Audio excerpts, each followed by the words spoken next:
Welcome back. One of the newest additions to Unity 3.0 is the inclusion of something called Beast. Now, Beast is a light mapper, and what this is, it's basically a renderer that has been integrated into Unity. It's been used for years by many of the top AAA game developers and publishers to create more realistic and better lighting for their games. So basically, the way this works is it's built into Unity. We simply hit a render button and our light maps get rendered with the few pushes of a button, okay? But there's a little bit more to it. It's not that simple to use. So I'm going to show you in this video, I'm going to introduce you to it and get you started with it as quickly as possible. So Beast can be pretty simple to set up at your initial render. So let's go ahead and talk a little bit about what we need to get Beast to work. In order for Beast to work, we need to tell Beast which objects to light map in our scene. Okay? But before we can do that, there's one important thing that we have to make sure of. Okay? In order for light mapping to work, we need 2 UV sets per object in our scene, only for the objects that we're going to go ahead and light map. For this specific scene, since it's just an environment, we don't have any characters running around or things like that, what I'm going to do is I'm going to go ahead and light map everything in the scene. Okay? Now, we can see that the shadowed areas over here are pitch black dark. See this? Areas where light is not hitting is pitch black dark because I turned off the environment lighting. In real life, it doesn't work this way. In real life, light bounces off of objects and those dark areas get filled with indirect lighting. And that's what Beast is going to do for us. But before we can do that, we need to mark which objects are going to be contributing to the light mapping process. Right now, by default, no objects in the scene will contribute to the light mapping process. So we have to manually come into Unity and tell Beast which objects will be participating in the light mapping process. So to do that, it's pretty simple. When we select an object inside of Unity and we look at the inspector over here on the right, you notice that there's this new parameter here called static, and it's a checkbox, and it's currently off for each object. So if we turn it on, we just told Unity to mark this object and put it into the Beast light mapping process. So I'm going to turn that off. So where can we access the Beast parameters, controls, different things like that? Well, if we go over to the window menu, we'll go down and we'll see this menu item called Light Mapping. If I go ahead and select that, this opens up the Light Mapping window. This is basically the hub for Beast, and I can use these controls here to control Beast, control the quality, tell it what to bake, what not to bake, and things like that. So basically, the way that this window here is broken down, you can break it up into 3 sections. We have the object section over here. Then we have the bake section. The bake section controls all of the parameters for Beast Light Mapper. So the things that are going to control how fast it renders or how slow it renders, the quality settings, things like that. The map section right now is empty because we don't have anything light map. What the map section does, and you'll see this later on, it'll show you actual the maps that we're creating, the light maps for our scene. And we can control the array of light maps and things like that. The object area is empty right now because we don't have any objects selected. So let me move this map over to the right. You also notice that at the bottom of my viewport here, I have a light map display little menu up here. And basically I have myself 3 options. I have the ability to turn light maps on and off. I have the ability to control shadow distance. We'll talk about that a little bit more later. And I have the ability to control resolution. And we'll talk about that in a bit.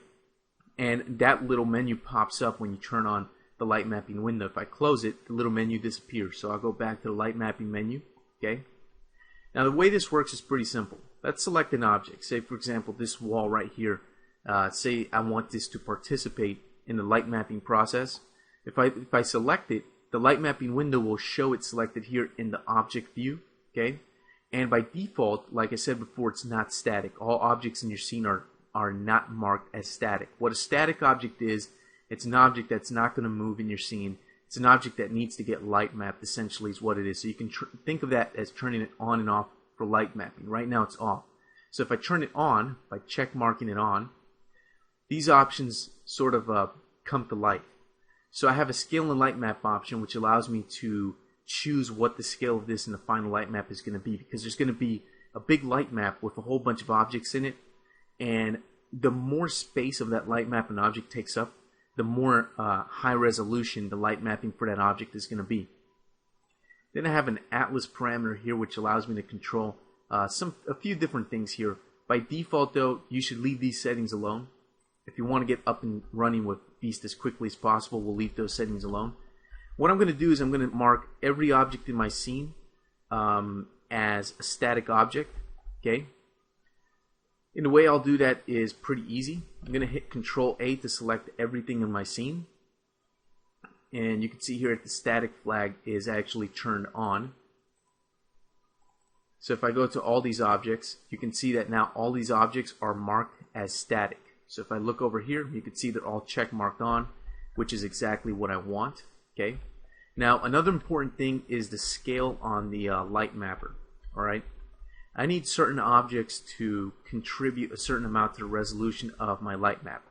So if I go down here to the light map display and I turn on show resolution, might be a little bit hard to see, but if I zoom into some of these objects, you can see that there's these kind of what looks like a checkerboard pattern that has been overlaid on top of all the objects that are marked as static or marked for light mapping, right?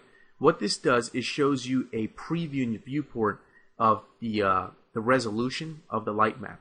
So the smaller these little checkerboard textures are, the more resolution you have. The more resolution you have, the better quality the light map is going to be. Okay.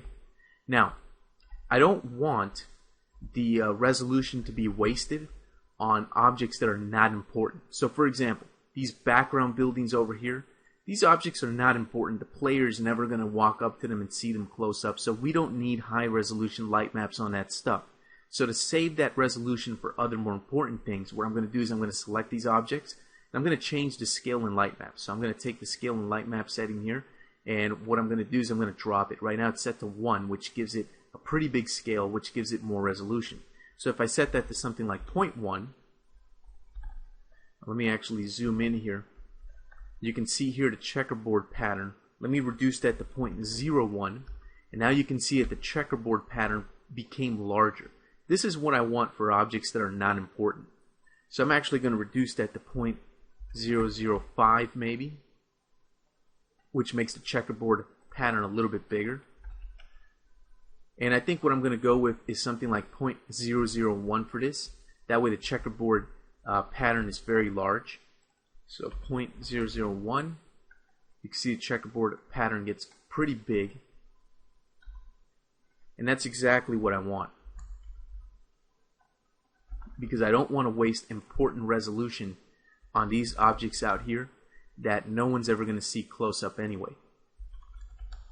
So it's very important to you want to spend or invest your texel resolution for your light maps on things that are important. Okay. All right.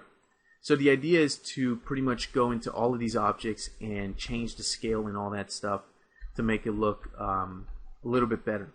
Okay.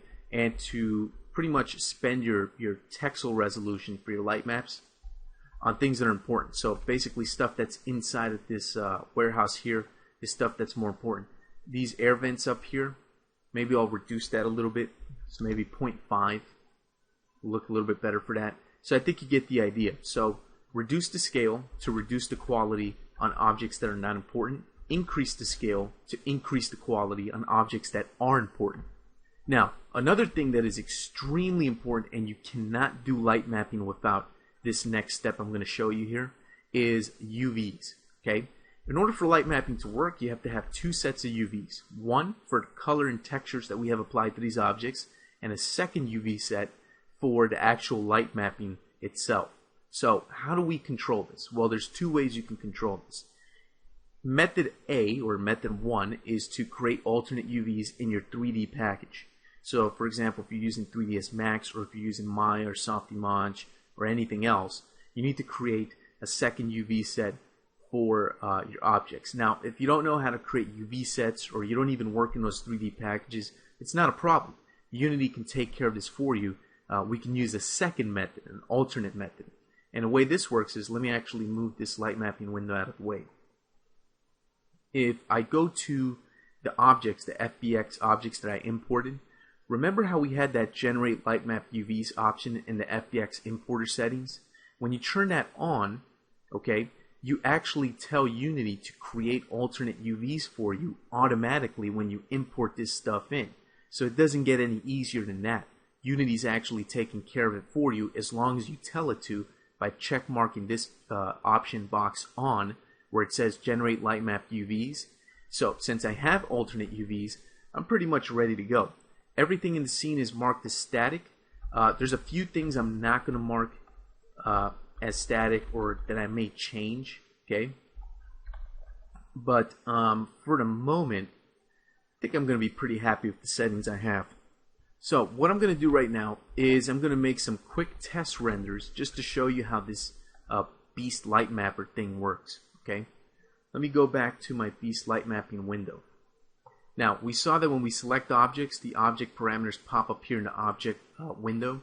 If we switch over to Bake, we have the actual settings that control Beast.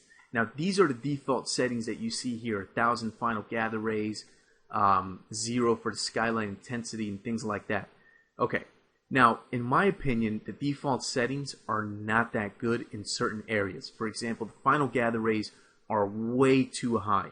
At 1000 rays, you're going to be rendering for a very, very, very long time. Don't be surprised if a complex level takes an hour or more to render out. So it's one thing you got to keep in mind. And in another video, we're going to talk about controlling these quality settings and trying to get a good balance between quality and speed. For now, though, I just want to get you quickly started with Beast as fast and as easily as possible. So what I'm going to do is I'm going to take the settings here for final gather rays, and I'm going to drop those settings. Basically, what I want to do is I want to knock all the quality settings down to very, very low quality. This allows me to do very fast test renders because we're going to have to do test renders until we get something that looks good. So in order to be able to do that, I'm going to drop some of these settings. So I'll take the final gather rays. I'm going to drop that to maybe 100, which is a pretty low amount. Okay. The skyline intensity is not going to hurt the speed, but it is going to change the way that the lighting looks. Now, up here to mode dual light maps, we'll talk about this a little bit later. I'm going to leave it at the default, okay? And what I'm going to do is I'm going to take the bounces, I'm going to leave alone at default. I'm going to take that skyline intensity, and I'm going to put that at about 0.5. And this is the way that it works. We have two ways that we can bake. We can bake everything in our scene by hitting this bake button over here, or we can bake only selected objects by hitting the bake selected button. So the advantage to using the bake selected button is the fact that we can select an object and bake it really quick just to see what the changes are on that object. Because when we bake the entire scene, it takes a really long time depending on how complex your scene is. Okay, so this scene right here will take quite a while to render out. If I select only specific object, like let's say for example, maybe this wall right here, maybe that wall right there, and maybe the street, okay? So I can tell Beast to only light map these objects right here, and it'll leave everything else alone. My texel resolution is pretty high right now at 50, so I'm going to reduce that. I'm going to take that down to maybe like 20, okay? Or maybe even to 10. The lower that resolution, the faster your light mapping process will be, but you won't get high quality, okay? So the lower it is, the faster the render, but the lower the quality. The higher it is, the slower the render, but the higher the quality. Okay, so that's the way it works. So what I'm going to do is I'm just going to hit the bake selected button here. And in the lower right section of Unity, when it starts to bake, we'll get a little progress bar that actually shows you right down here. See that? This little blue progress bar? It'll actually show you what Beast is doing and about how long it's taking. Okay? So baking does take a while to do. It is a process that takes a lot of calculation, so when you bake, you need to be ready for that. Okay, so it finished baking. It only took a couple of minutes or maybe less. And you can see here the scene looks a little bit different. The objects that I had selected now have this really nice indirect lighting, okay? So we can see at the shadows here. Remember this area that was shadowed where these walls are and the street was right here? It was pitch black. Now you can actually see some lighting. This looks a lot more realistic, and this mimics the way that light behaves in the real world. Okay, so if you're going for a realistic game, you want to use this stuff. Even if you're going for a non-realistic game, this stuff can really help out your lighting by quite a bit. Okay, Now, after it baked, it gives us some information. It tells us the texel size that we were rendering at. It tells us how long the last bake took, so it took 57 seconds right now. And then it tells us how many light maps it created and at what sizes. So it created 2 dual light maps at about 1K each and used up about 4 megabytes of VRAM.